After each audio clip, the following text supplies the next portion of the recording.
নমস্কার বন্ধুরা, আমি দেবলীনা চলে এসেছি গণিত তোমার হাতের মুঠোয়। আজকে আমরা এই অঙ্কটি দেখে নেব। কি বলা হয়েছে দেখো, যদি 1005x4 সংখ্যাটি 8 দ্বারা বিভাজ্য হয় তাহলে x এর স্থানে ধনাত্মক ক্ষুদ্র সংখ্যাটি হবে। এখানে অপশনসগুলি দেয়া আছে, তাই তো? দেখো, এর থেকে আমরা অঙ্কটি পড়ে কি বুঝতে পারছি, এটি বিভাজনের নিয়মাবলী অধ্যায় থেকে দেয়া হয়েছে, তাই তো? দেখো, 8 দ্বারা বিভাজনের নিয়মাবলী আমাদের জানা আছে আশা করি।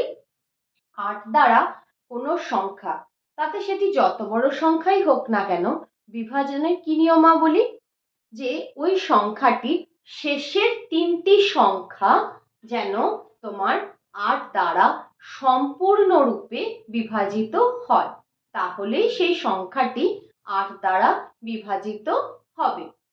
দেখো, সম্পূর্ণরূপে বিভাজিত কথাটির অর্থ কি?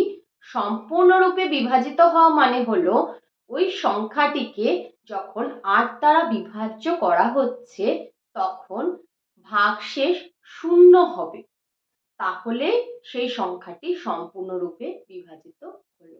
ঠিক আছে, তো আমরা এখানে দেখে নেব সংখ্যাটি কি আছে আমাদের 1005x4। এবার এই x টিকে আমাদের খুঁজে বের করতে হবে যে x এর স্থানে আমি কি এমন সংখ্যা বসাবো যাতে করে এই সংখ্যাটি আমার 8 দ্বারা বিভাজ্য হয়। তো প্রথমেই বলেছি শেষের 3টি সংখ্যা। তো শেষের 3টি সংখ্যা কি দেখতে পাচ্ছি, এখানে একক স্থানে 4 আছে, দশকের স্থানে x আছে, শতকের স্থানে 5 আছে। আচ্ছা, এবার দেখো 5x4, এবার বলা হয়েছে ধনাত্মক ক্ষুদ্রতম সংখ্যা।